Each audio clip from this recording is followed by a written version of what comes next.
Hey there, amazing friends. I warmly invite you to join me on this exciting journey by subscribing to my channel, liking, commenting, and sharing my videos. Every like, comment, and share brings us closer together and fuels my passion to create more great content. Your support truly makes all the difference. Thank you for being the heart of this community. Footprints accumulating in the blind alley. The curse of wanderers seeking courage, yet disappearing by morning.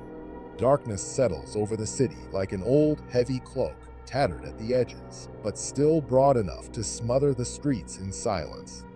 If one listens closely at midnight, past the hum of distant traffic, past the sporadic clang of metal shutters, and the lull of wind through abandoned courtyards, there comes a hush, a gap in reality where even stray dogs hesitate to bark. It's in these quivering margins of the night that rumors flourish, taking root in hearts hungry for whispered warnings. One rumor rises above the rest, talk of a narrow alleyway hidden behind the remnants of a crumbling building known in hushed circles as the Blind Alley. By day, it's barely noticeable, a thin crack between two century-old structures, walled with peeling plaster that seems on the verge of collapsing into dust. But once night bleeds across the sky, the blind alley appears to expand, as though it breathes, beckoning with silent menace. People speak of footprints that accumulate on the damp ground beneath the flickering overhead lamps, footprints that do not belong to the unsuspecting day trippers or the corner's passersby.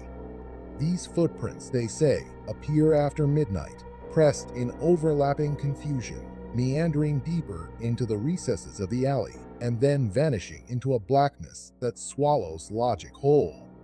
Daredevils sometimes come searching for that alley out of bravado, young souls seeking a test of courage, or drifting travelers following local myths. But the rumor insists that by the time the sun peaks over the horizon, those who ventured in have left behind only a final set of footprints. And like smoke in a dawn breeze, the wanderers themselves are gone. In a modest apartment complex on the edge of the city center resides an older man named Oswald Finch. Balding and stoop-shouldered, with haunted brown eyes, he's lived in these streets his entire life.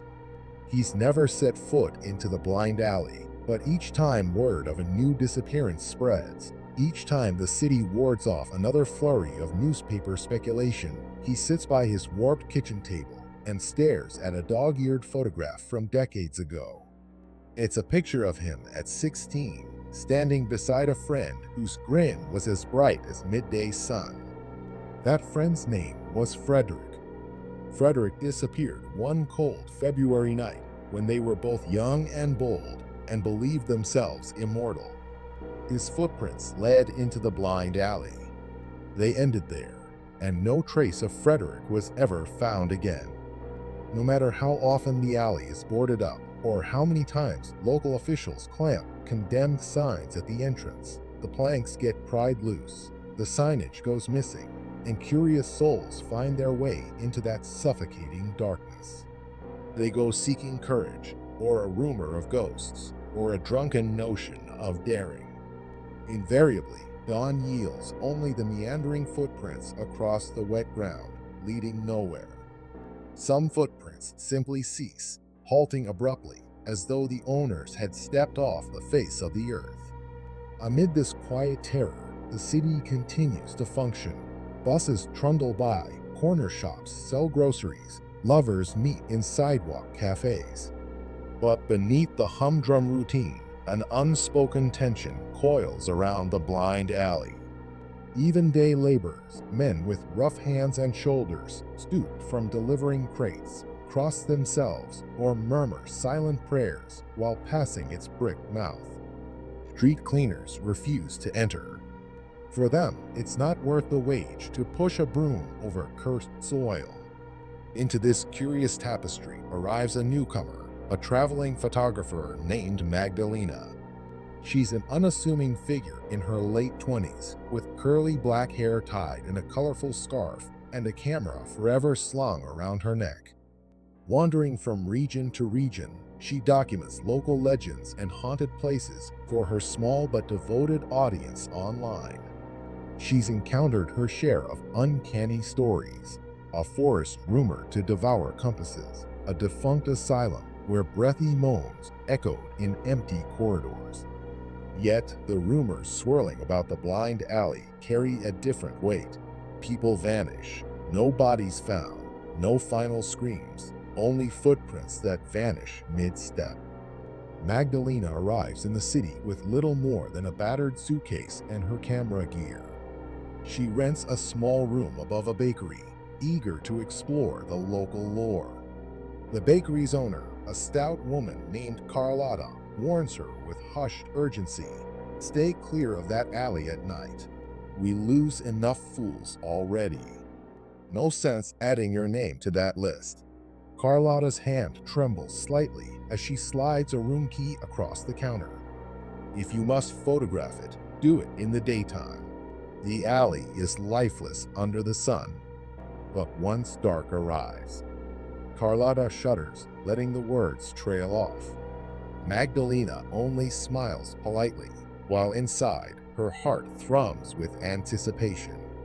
She's no stranger to ghost stories and eerie locales. She's aware that illusions can be conjured by shadows, that group hysteria can fuel fables.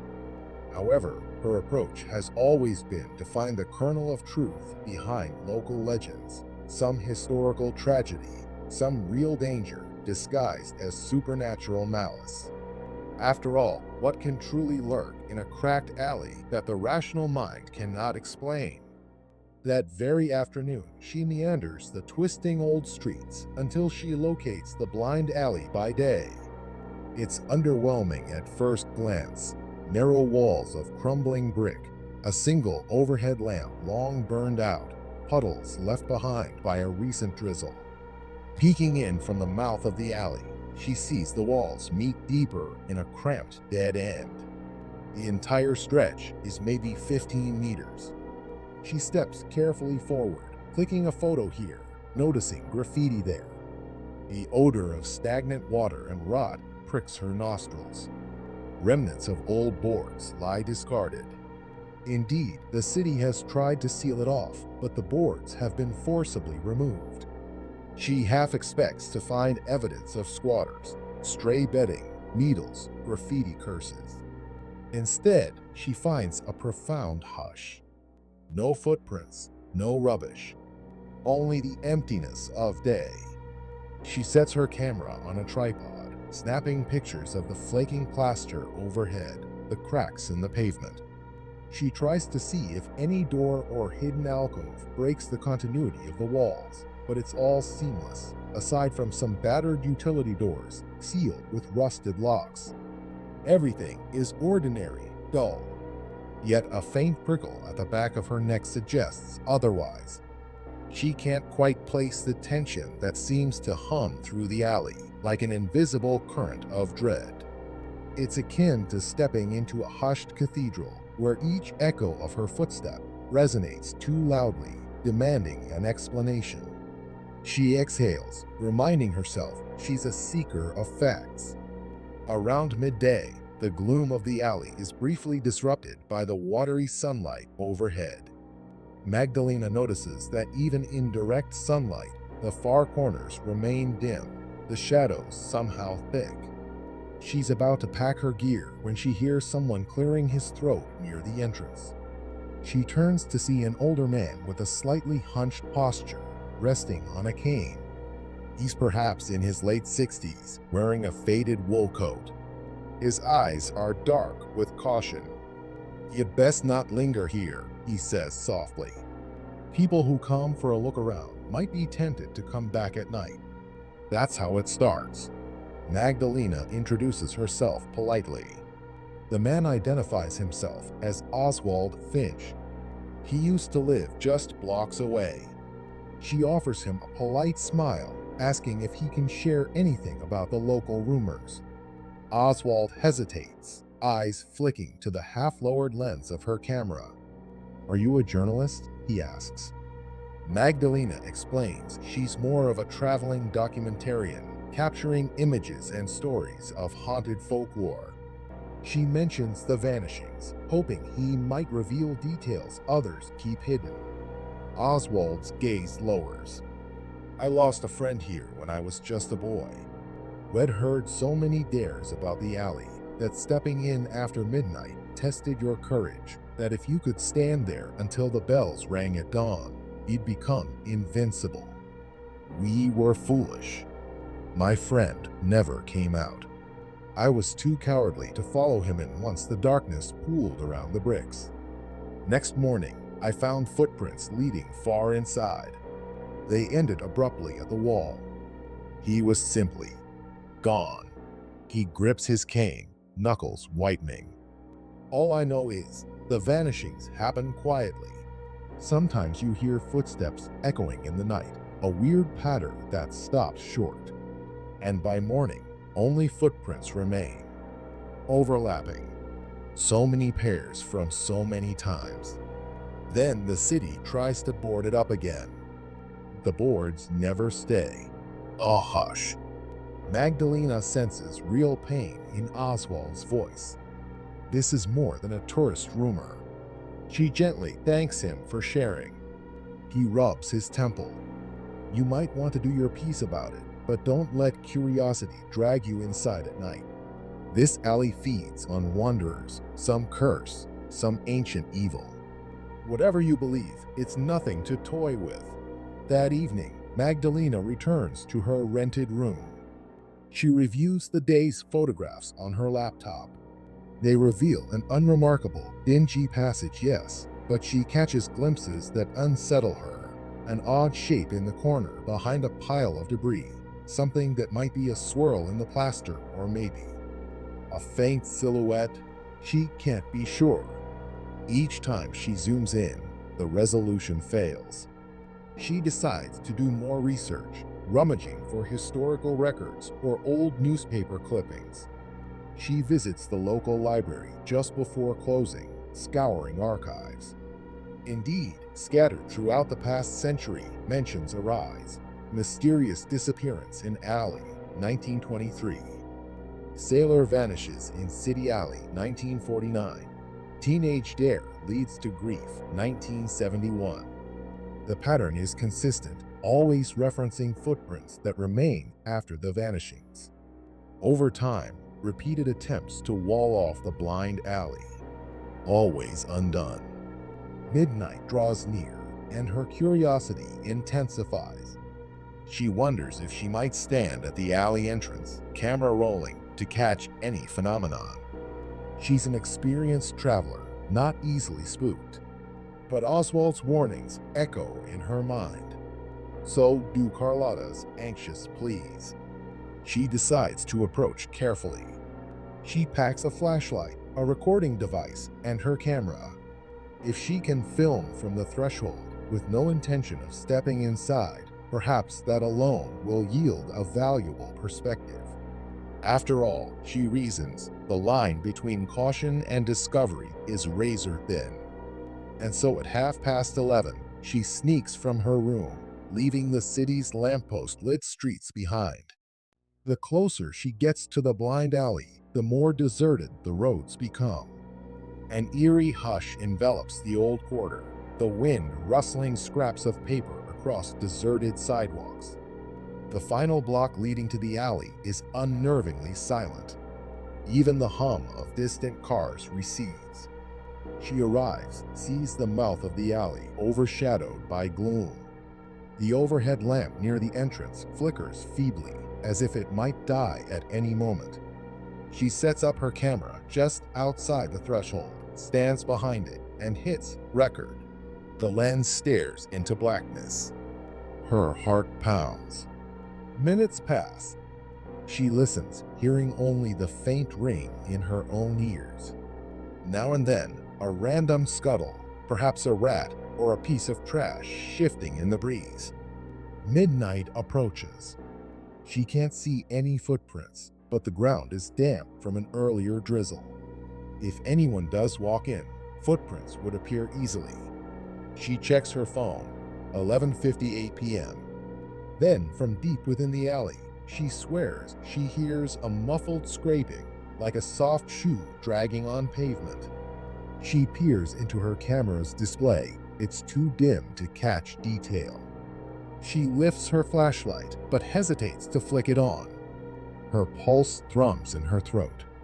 Another minute creeps by. Then she hears footsteps, light, unhurried, as though someone is strolling from the alley steps.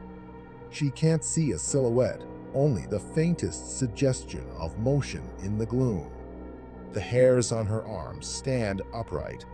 Just at the stroke of midnight, the footsteps stop. She holds her breath. The lamp overhead crackles, flares in brightness, then dims drastically. In that stuttering glow, she glimpses a shape at the alley's far end, an outline too tall and too thin to be a normal person. For an instant, it sways as if beckoning, or perhaps trembling. Then the overhead lamp returns to normal brightness, and the shape is gone. Magdalena exhales a breath she hadn't realized she was holding. She retreats a few steps, heart hammering. She's shaken, but also thrilled. Did her camera catch that shape? Was it a trick of the mind, or perhaps a distortion in the half-light? She stands on the cusp, uncertain whether to push deeper. Fear is real, coiling in her stomach. Memory warns her. The vanishings are real. She is alone here with no backup. She decides caution is the wiser path.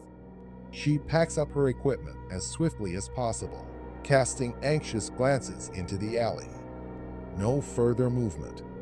She hurries back to her lodging, mind churning with questions. Once safe in her room, she replays the video. The audio picks up faint footsteps. The screen reveals mostly blackness. Then, around midnight, the overhead lamp flares, the lens capturing a fleeting silhouette, tall, inhumanly elongated, spindly limbs. In the flicker, it seems to pivot toward the camera, though no facial features are visible. Then the lamp dims, and the shape dissolves. She replays it multiple times. Her rational side suggests an optical illusion. But the primal part of her mind howls in warning. Something stands in that alley that does not belong to normal reality.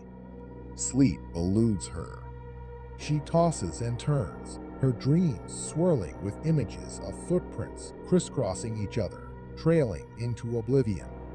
She sees, in her half-nightmare state, Frederick, the boy Oswald's friend, caught in an endless corridor of shifting walls. She sees the silhouette towering behind him, beckoning with a crooked finger.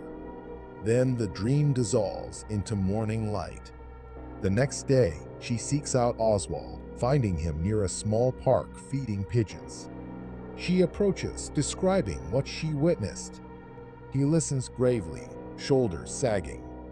"I suspect you're going to keep investigating," he murmurs. "I can't stop you, but I beg you, do not go alone in there after midnight. The alley has a pull, an uncanny lure. Over the years, plenty of folks with cameras or curious minds thought they'd stay at the threshold. Then curiosity tugged them deeper. Next day, gone. Magdalena nods, fighting an uneasy swirl in her stomach. Still, her instincts push her forward. Maybe if she can unravel the secret, some hidden passage, a rung of the building's subterranean labyrinth, she can expose the truth. She tells Oswald she wants to gather old records, building layouts, or city plans that might reveal if tunnels run beneath the alley. Oswald admits he's never found any official documentation, but local rumors suggest centuries ago there might have been catacombs or smugglers' routes. Others claim the site once belonged to a condemned chapel or was cursed ground from older times. In truth, no one knows. That afternoon, she interviews more locals, a retired policeman, a bartender who lost his cousin to the alley, a mail carrier who swears he once glimpsed flickering lights within. Each story intensifies the puzzle. vanishing spanning decades, footprints left behind, stray glimpses of a tall, shadowy figure. Some attribute it to a ghost, others to a demon or cosmic anomaly. A minority brush it off as mania, claiming the missing folks simply ran away, forging illusions. But the consistent details are hard to dismiss. Come evening, she steels her nerves. She decides to approach with a companion. She persuades a friendly contact, a local writer named Hugo, to accompany her. He's intrigued by the rumor, but insists they remain safe. The plan: they'll arrive with sturdy flashlights, walk only a few steps in, set up gear to see if the phenomenon recurs. They will keep each other anchored. If anything bizarre happens, they leave at once. Night arrives with a velvet hush. The two meet at a lamplit intersection, then proceed to the blind alley. The overhead lamp at the entrance flickers as usual, as though greeting them with an ominous wink.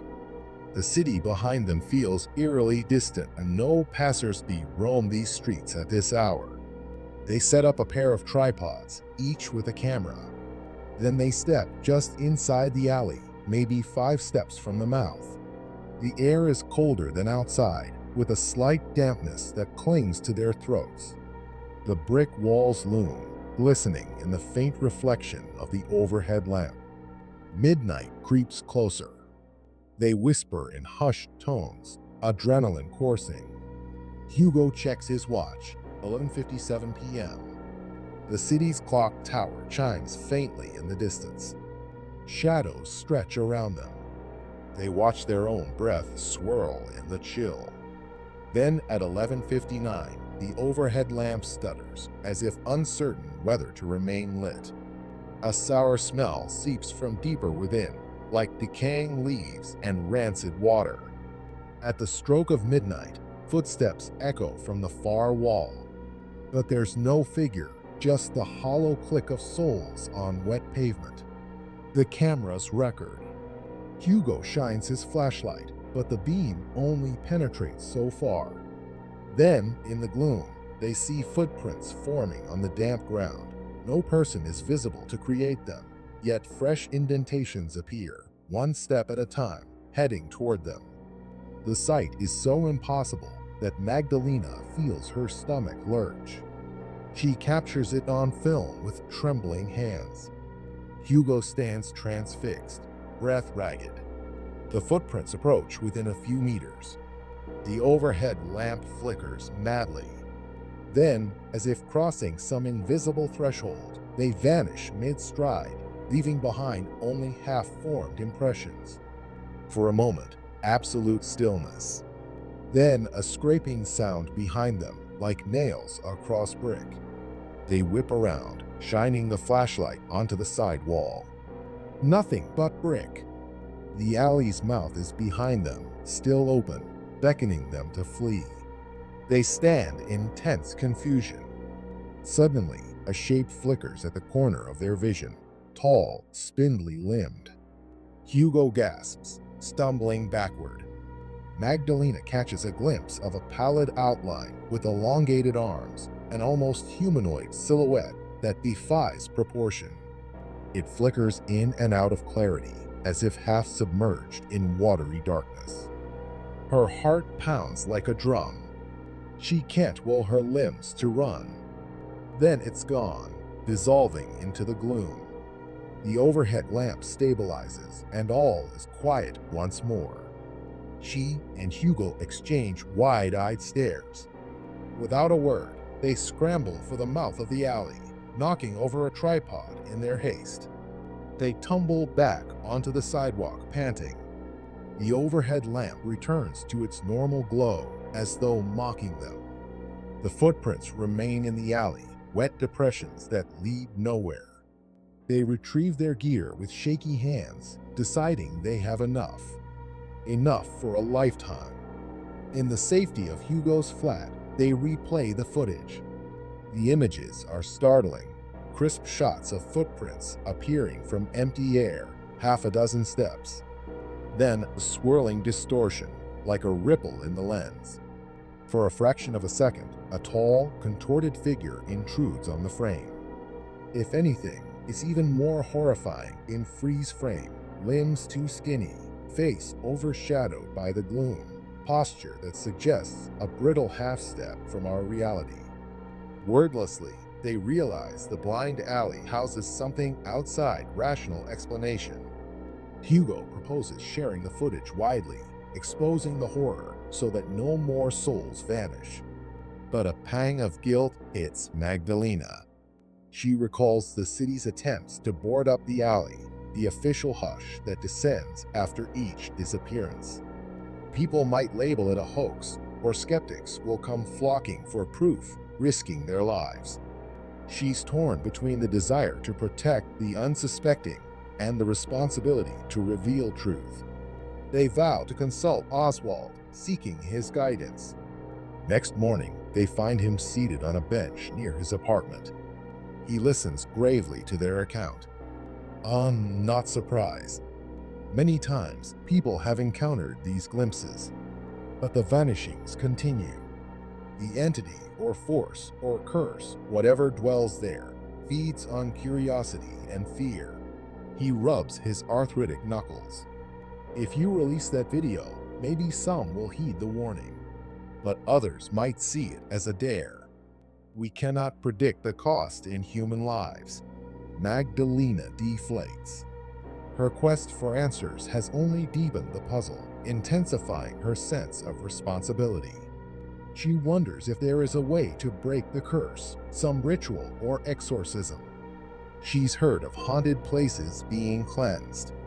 Yet the blind alley feels older, more primal. Hugo, for his part, suggests contacting local historians or any rumored mediums. Perhaps a collective effort can banish the presence if it truly is some entity. Over the following days, they gather bits of old folklore, a tale of a roving spirit from centuries back, an executed heretic whose final vow was to walk unseen among the living, or an ancient curse upon the city's founders. The stories conflict, each more outlandish than the last. In the meantime, a new disappearance hits the gossip circuit. A pair of teenage runaways reportedly bragged about exploring the blind alley. Come morning, no sign, only footprints left behind. This tragedy spurs Magdalena to attempt a more direct confrontation. She can't stand by while more vanish. As night falls, she, Hugo, and two acquaintances with knowledge of local legends, an amateur historian named Eloy, and a self-proclaimed clairvoyant named Sable, meet in a dusty storeroom adjacent to the alley. They've pried the lock to access a musty space that shares a wall with a cursed thoroughfare. The plan, perhaps they can break through or sense some hidden passage. If it's purely a supernatural phenomenon, Sable might detect energies. The storeroom is dark, stacked with disused crates and old furniture. They set up battery lanterns. Sable, a slender woman with thick black hair and a faint scar over her left eye, stands near the wall that presumably abuts the alley. She closes her eyes, muttering incantations. The air tenses. Eloy kneels by the baseboard, tapping gently to see if any hollow cavity exists. The rest watch in uneasy silence. After several minutes, Sable gasps, stepping back. This wall, it resonates with something vile, she whispers. There is an opening, not physically, more like an overlap, as if the alley is a tear in the city, bridging our plane with something else. She shivers. I sense countless souls, trapped or consumed. The presence beyond this wall is hungry, ancient. It's older than the city itself. Eloy's eyes widen.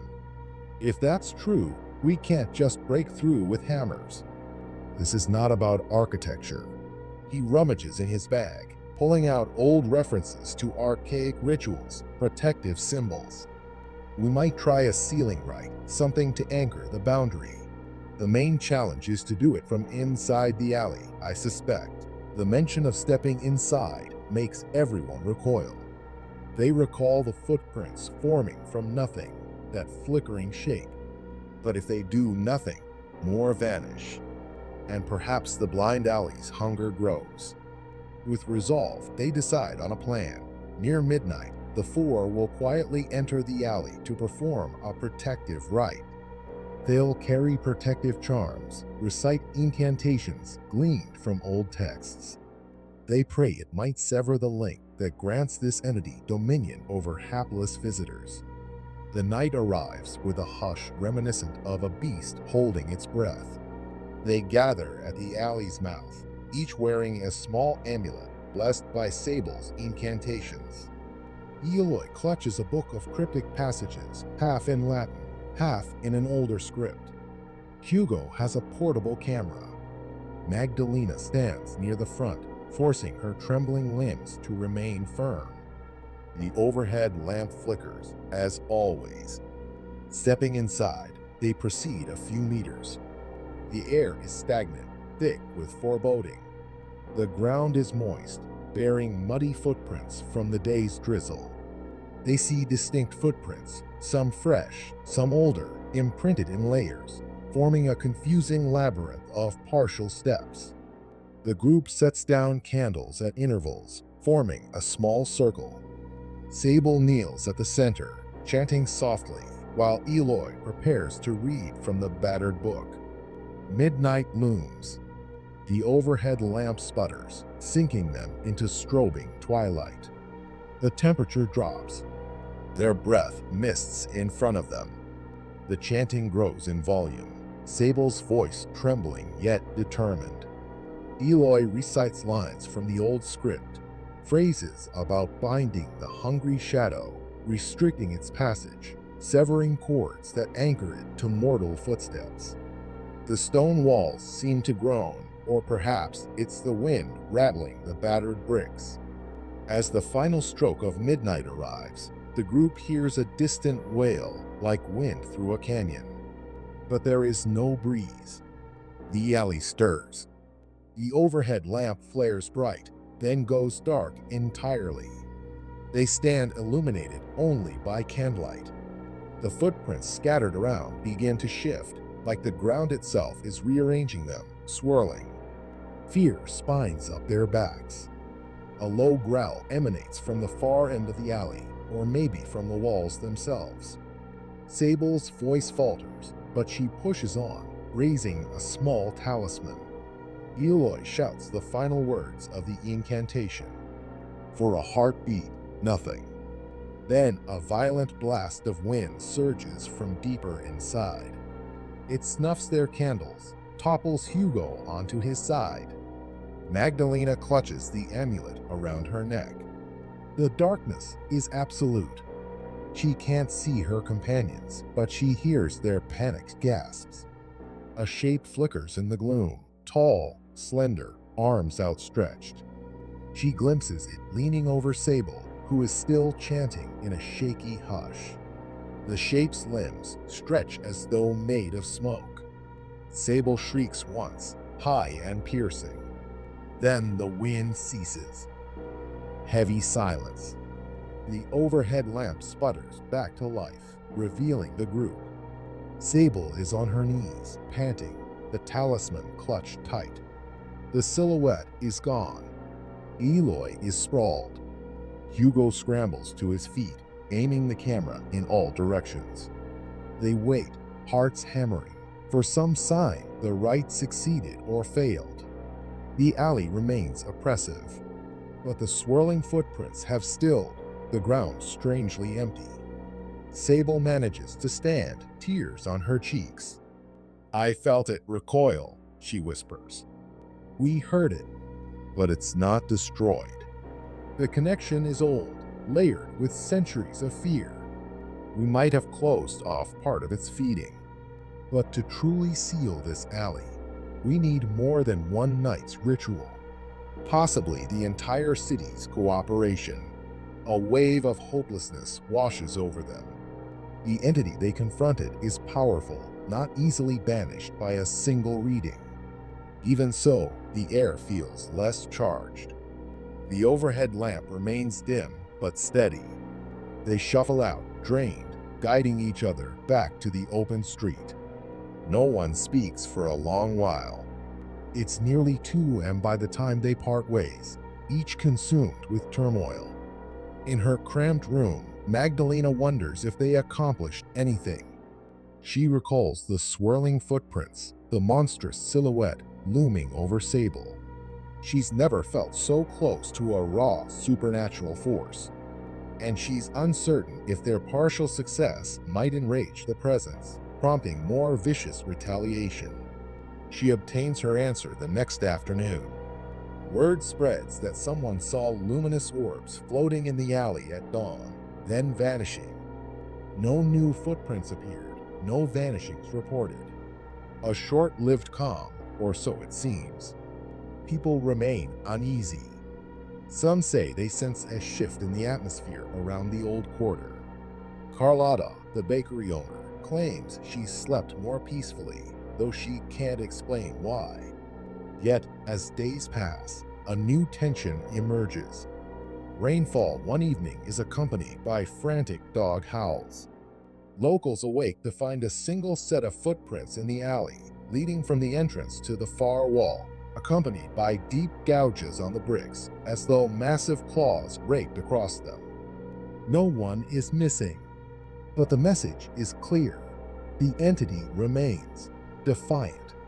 Confusion roils in Magdalena's chest. She contemplates leaving the city, concluding that the blind alley's curse is beyond her capacity to end. But a powerful sense of duty restrains her. She initiated an open confrontation, possibly weakening the barrier between the entity and the mortal realm. If she abandons these people, the tragedies could worsen. One evening, while reviewing footage with Hugo, they notice an anomaly in the background audio, faint whispers layered beneath Sable's chanting. Slowing down the playback, they pick out disjointed phrases in an ancient dialect, like an echo responding to Eloy's incantation. The entity was mocking or countering them. A chill tightens around her spine. This is no simple ghost. It's an intelligence, a presence that actively engages. Such a being might prove unstoppable by half-remembered rites. Later, Oswald visits them, bringing old letters he found in his attic.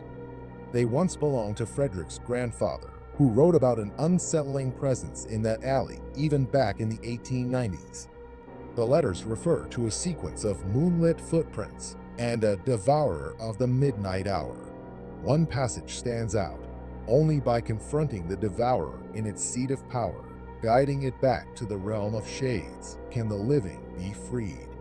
This suggests a direct confrontation deeper than the quick attempt they made, possibly requiring the bravest among them to stand in the alley and face it, some final confrontation. Magdalena feels a grim acceptance forming. She can't bear the idea of more vanishings. If a final stand is needed, so be it. Yet fear gnaws at her. Over the next 2 days, she, Hugo, Eloy, and Sable prepare. They refine the ritual, gather stronger protective wards, attempt a more thorough approach. The plan: they'll enter the alley at midnight, remain for a set duration, performing a sustained rite. If the devourer appears, they'll hold their ground, forging a spiritual circle of sorts. It's a gamble. The risk is colossal, for if they fail, the entity might claim them all. But success might shatter the centuries-old hold. Oswald, too frail to join, offers them an amulet he's kept since Frederick vanished, a small jade figurine rumored to repel evil.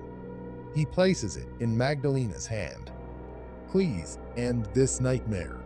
Enough souls have been lost." She nods, heart heavy with responsibility. Midnight arrives, ominously still. The four gather at the alley once more, each carrying stronger wards. They set out candles and chalk a protective circle with an old mixture recommended by Sable: salt, crushed herbs, powdered stone. In the center, They place the jade figurine. The overhead lamp flickers as usual, but they pay it no mind, focusing on the circle. Eloy starts the incantation, voice trembling yet resolute. Sable holds a new talisman, chanting in harmony. Hugo stands with a camera, though it's uncertain if filming matters now. Magdalena grips the figurine, eyes scanning the darkness for movement. The hours stretch. Repetition of the incantation intensifies. The walls seem to shift, bricks warping in the corner of her vision. A series of footsteps again manifest from nothing, circling them.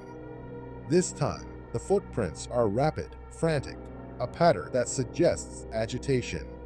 The group remains locked in formation, refusing to break the circle. The overhead lamp sputters out. Total darkness. Their candles flicker, painting frantic shadows on the brick. A low groan reverberates, as if the entire alley moans in protest. Then, abruptly, it looms before them, that elongated silhouette, arms too long, joints bent at odd angles. Its form pulses with an oily darkness.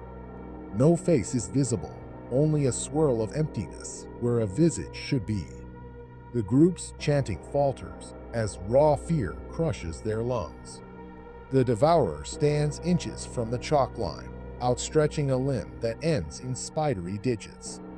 Sable cries out, continuing the incantation despite her terror.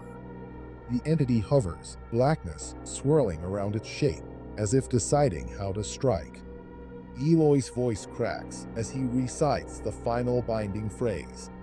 The jade figurine glows faintly in Magdalena's grasp, warmth coursing up her arm.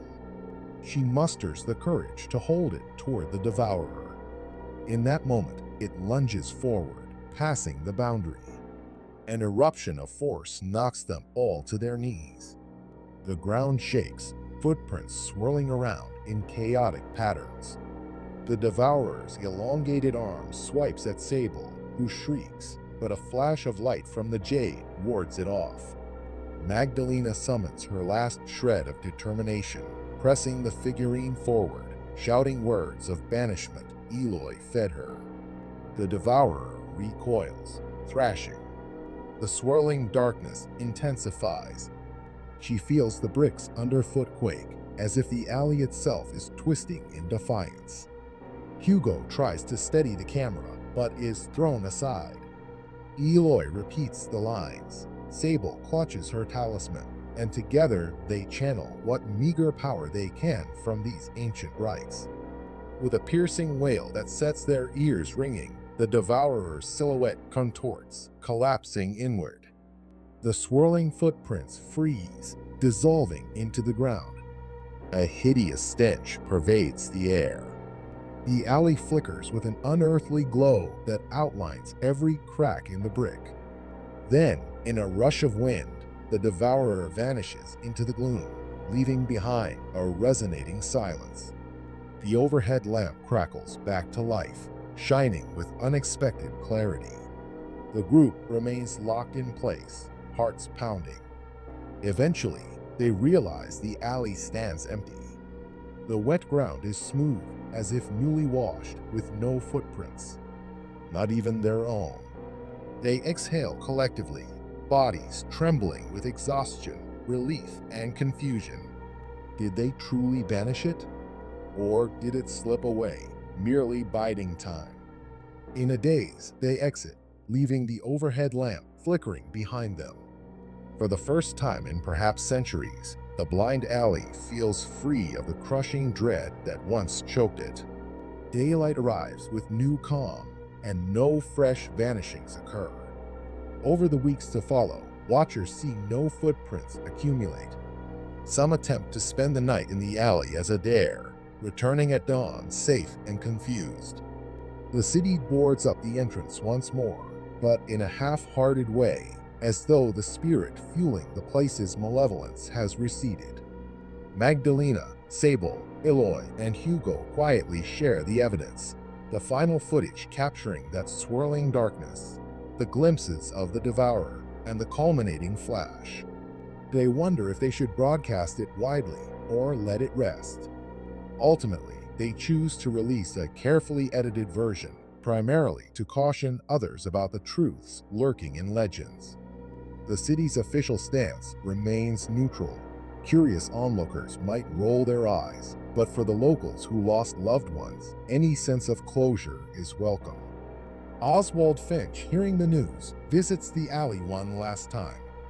He stands at the threshold, cane trembling in his grasp, tears brimming as he recalls Frederick. The alley is silent, mundane. No footprints mar its surface. He prays softly that Frederick's spirit and all who vanished might find peace. Then, with difficulty, he turns away, feeling that a weight has finally lifted from his soul. Magdalena departs some weeks later, continuing her travels to other rumored haunts. But she carries with her the memory of that elongated silhouette, the swirl of footprints, and the echoes of a hush that devoured those who wandered too far. She learns that curses can be older and hungrier than any place name, thriving on fear and the yearning for courage. And she hopes that the blind alley remains quiet, that the devourer's hold is truly broken. Yet in the quiet of certain nights, if one presses an ear to the boarded-up entrance, they might detect a faint scraping behind the bricks, like a presence stirring in the gloom, not entirely banished, but lingering in the cracks of time. The city tries to forget, but the memory of footprints accumulating in that blind corridor lingers, a testament to the old and abiding truth. Some paths lead not to valor, but to darkness beyond comprehension. And for those who slip into that darkness, only footprints remain, dissolving at dawn, final echoes of wanderers who sought courage in the night and disappeared by morning. Morning breaks with an eerie quiet that settles across the old quarter like drifting ash. In the aftermath of the group's desperate rite, rumors spark and scatter throughout the city. Some say the blind alley has gone silent forever. Others claim a monstrous growl still lingers beneath the pavement. For days, no new footprints appear, no bold thrill-seekers vanish. It's as if a stale hush has settled onto those cursed bricks, neither triumphant nor wholly defeated, but tense and waiting. Magdalena feels the tension in her bones. She doesn't dare celebrate, not when so many attempts have failed in the past. Instead, she and Hugo replay the final footage from the ritual. The frames show swirling darkness, flickers of an elongated presence, that single piercing wail, and the abrupt, jarring calm. Sable's voice wavers in the background, chanting incantations to seal a gateway. Eloy's recitations echo with unsteady conviction. Reviewing these images leaves Magdalena unsteady, caught between hope and dread. While the city sleeps, she documents the events in her journal. Pages fill with recollections of swirling footprints, the rotting stench, the sense of an ancient, bottomless hunger. Still, her rational side balks at how close they came to being consumed. Each vanishing victim weighs on her conscience. Could they truly have saved more souls by intervening sooner? Several afternoons later, when the group returns to examine the blind alley in daylight, they discover it boarded up again. Crude warning signs have been hammered into the wood, sloppy letters reading danger and keep out. The boards are new, the nails fresh. No official city crest adorns the warnings, suggesting private locals took matters into their own hands. A wave of relief mingles with uncertainty. Evidently, word spread that the alley might be more hostile than ever. But no matter how many times it's sealed, prying hands have always ripped away the barriers. This time, the boards remain undisturbed, at least for now. Sable remarks that the energy beyond the boards feels quieter. She closes her eyes, pressing a palm against the aging bricks next to the wooden planks. It's diminished, she murmurs, like a beast forced into slumber. But slumber isn't death. I sense no triumph, only an uneasy stalemate. Eloy nods in agreement, gripping his book of incantations. They decide not to tear the boards aside. Perhaps leaving the alley sealed is best. Over the next few days, Oswald Finch checks in on them, bringing tea and anxious curiosity. He spent his life haunted by the memory of Frederick's disappearance. The notion that the group's midnight rite might have subdued the devourer brings him a fragile sense of peace. Still, a kernel of doubt flickers behind his eyes. I keep dreaming that the alley reopens, that the devourer slinks out into the streets, he confesses. I see footprints crossing the city at night, creeping under doors, swallowing unsuspecting sleepers. In response, Hugo proposes a cautionary campaign, distributing flyers throughout local bars and hostels, warning newcomers not to tamper with the boards. If travelers stop treating it like a dare, maybe the alley will remain sealed, he says. Magdalena helps him draft a short cautionary note: beware the blind alley after dark. Rumors of vanishings are no myth. They pin copies to notice boards in youth hostels, cafes, train stations. Will it work? No one can say. Meanwhile, locals sense something intangible has changed. A corner shop owner mentions he no longer hears footsteps at midnight. A street sweeper says that the hush around the old quarter feels lighter, less stifling. At the same time, an undercurrent of anxiety persists. The vanishings span generations. Why should one confrontation suffice to free the city completely? One evening, as they gather in Carlotta's bakery for a quiet meal, the group contemplates the fragile calm. Sable confides that in her dreams, she's glimpsed half-formed silhouettes prowling in a strange in-between dimension, as if the devourer is trapped behind a thin membrane.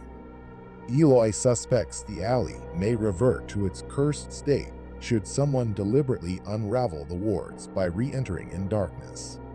We cast it out, but there's no guarantee that it can't be summoned back, he warns. Magdalena shivers, recalling how unstoppable that presence felt at its peak. The next dawn brings a letter from Magdalena.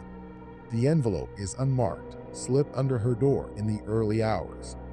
Inside, a note scrawled in shaky penmanship. I know about your attempt. I have witnessed that alley's torment for decades. Meet me behind the old library at sundown if you seek final answers. No signature, just an address scribbled in the margin. The message reeks of secrecy. Her nerves spark with curiosity tinged with dread. Is this a trap or a source of deeper knowledge? At sundown, she goes alone, feeling that more than one person might spook this clandestine contact. A drizzle wheatens the narrow roads leading to the library's rear entrance. An ancient oak stands there, leaves rattling in the damp breeze. Under its canopy waits a tall figure cloaked in a hooded jacket. He glances up as she approaches, an older man, gaunt with eyes sunken by secrets. He introduces himself as Cedric, a name with no surname offered. He claims to be the grandson of a local historian who obsessively studied the blind alley. His voice carries the weight of overshadowed confessions. My grandfather believed the devourer was bound to that spot by an ancient covenant, Cedric begins in a near whisper. Something older than the city's founding, some agreement with shadows. Over centuries, each disappearance fed the hold. He tried to break the chain, but never succeeded. Magdalena listens, mind racing. Cedric presents a yellowed fragment of parchment, an archaic script repeating phrases akin to Eloy's incantations, but more complete, more powerful, according to him. When I learned of your group's confrontation, I believed you might do what my grandfather failed to do. You've weakened it, but not destroyed it. This text might help sever the final link if you're bold enough to try again. She sees lines of swirling script, reminiscent of the earlier ritual, but with additional passages that evoke primal imagery, binding the devourer of steps to the realm of the undone, reclaiming mortal ground. Her pulse quickens. Another confrontation? She almost lost everything last time. Yet if the partial success only puts the devourer to sleep, it might reawaken in a generation, devouring wanderers anew. The city's cycle of vanishings would resume. Gritting her teeth, she accepts the parchment. "We'll do what we can," she says quietly. "But do you have any guarantee that these words are real?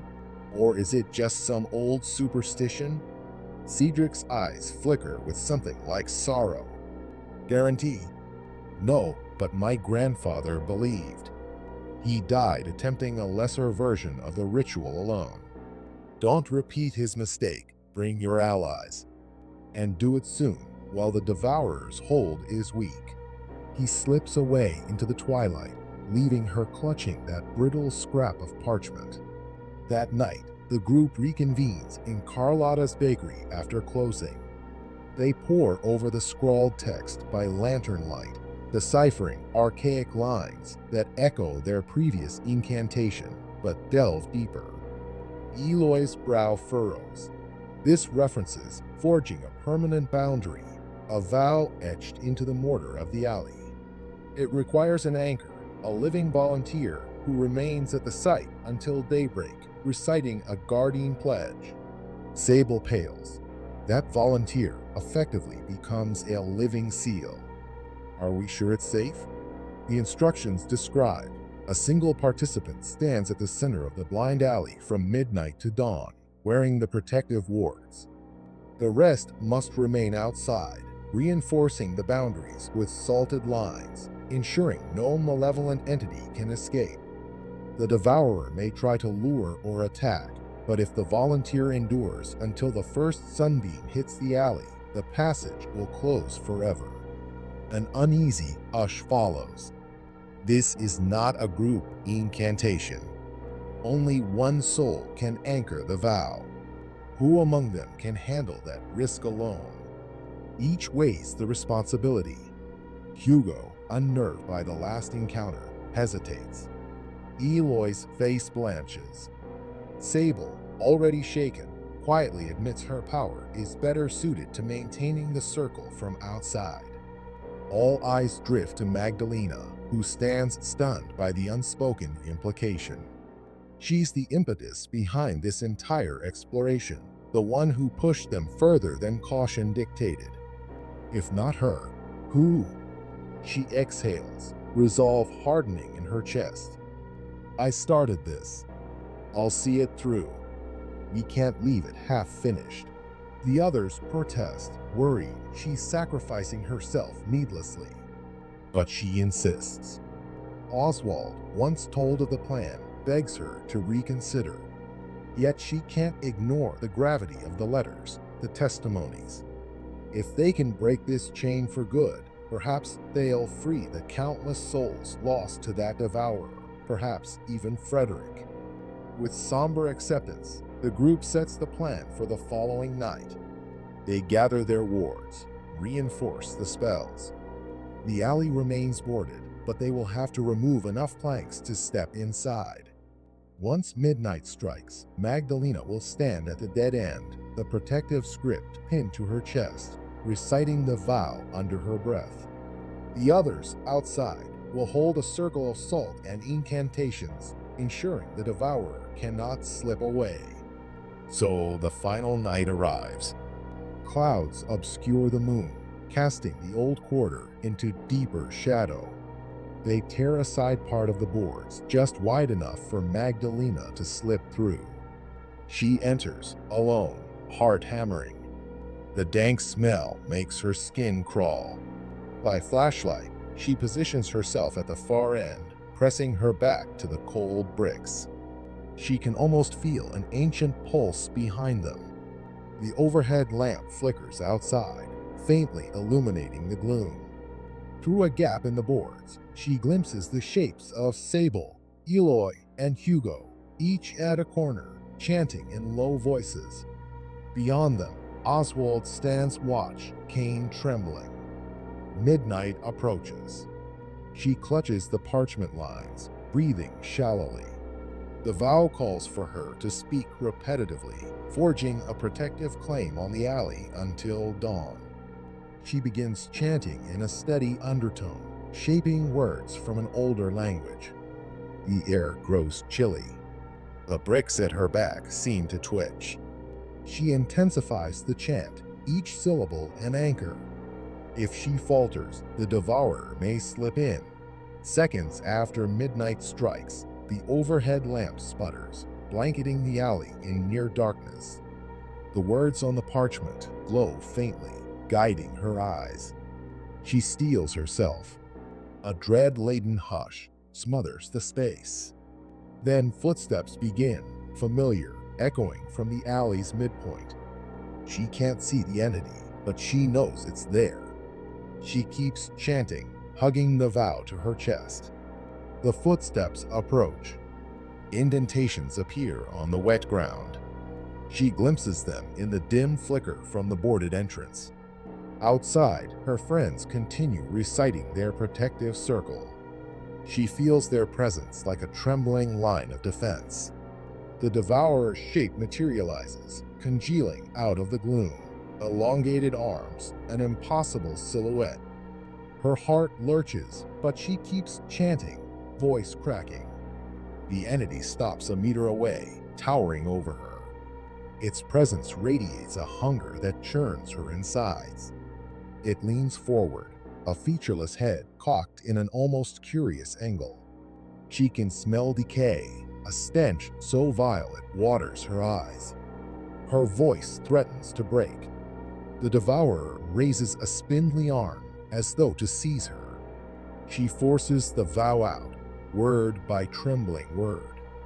The amulet from Oswald dangles around her neck, glowing faintly. The devourer shrinks back, hissing, but doesn't vanish. Time loses meaning. The vow must be maintained until dawn. She can't see a watch, can't risk dropping the chant. The devourer prowls, flickering in and out of sight. Each time it lunges, the protective wards repel it, though each collision strains her nerves. She senses it trying to whisper illusions, the smell of fresh bread or a phantom voice calling her name. She clamps her eyes shut, chanting more fiercely, tears slipping down her cheeks. Through gaps in the boards, Sable's voice occasionally rises, renewing the circle's strength. The night stretches in an agonizing test of will. Gradually, the devourer's attacks weaken. Its shape frays, receding to the edges of the alley. The ground trembles underfoot, cracks forming near the bricks. She glimpses swirling footprints once more, aimless, as if the entity tries to conjure illusions of lost wanderers.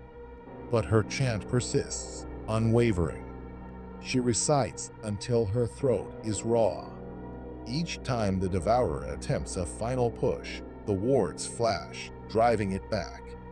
The alley moans like a wounded beast. Then, far off, the sky begins to lighten. The first pale glimmers of dawn slip through the battered boards. She sees the devourer recoil, caught in that meager hint of sunlight. Its form contorts, limbs flailing. A ragged, voiceless wail pierces the alley.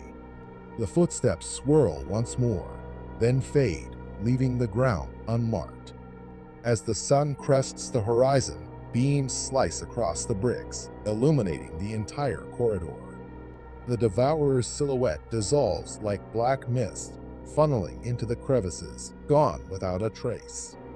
Magdalena collapses to her knees, tears of exhaustion and relief blurring her vision. Outside, the boards creak. Sable, Eloy, and Hugo burst in, pulling her close, helping her stand. She clutches the vow parchment, voice hoarse, every muscle shaking. But the oppressive chill is gone. The alley feels merely old and damp, no monstrous aura. They step outside into the morning sun, eyes stinging at the bright day. Oswald stands waiting, tears in his eyes. Wordlessly, he embraces Magdalena. She can't speak, only nod, her entire being trembling with fatigue. Over the following weeks, rumors shift again. The blind alley, still boarded, now feels inert. No footprints accumulate at night, no ephemeral shapes flit behind the boards. Even the overhead lamp stops flickering, shining steadily each evening.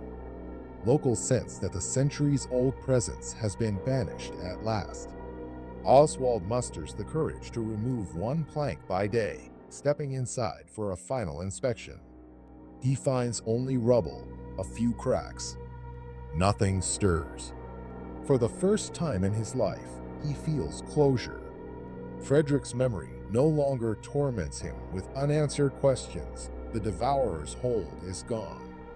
Magdalena spends a final fortnight in the city, recovering from her ordeal. Her ribs ache, her nights plagued by nightmares.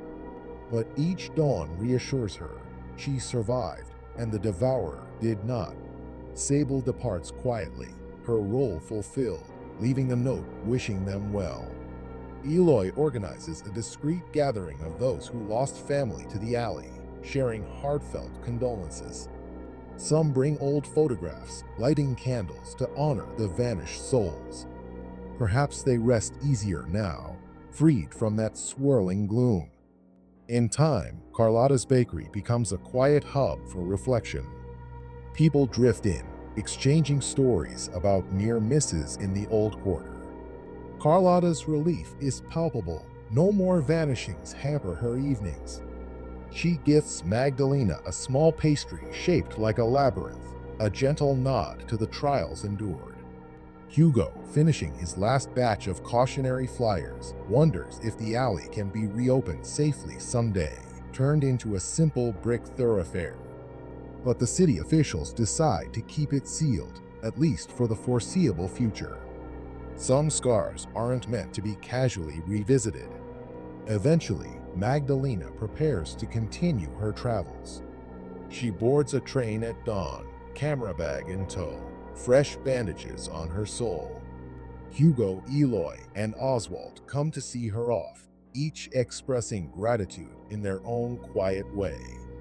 She promises to return, or at least to keep them updated. In her parted gaze, they sense a changed woman. She leaves not as a mere chronicler of haunted tales, but as someone who witnessed a primal darkness and, through stubborn resolve and fragile unity, banished it from the mortal realm. She glances out the train window as the city recedes. In her lap is a notebook brimming with evidence, photos, scribbled transcripts, and newspaper references.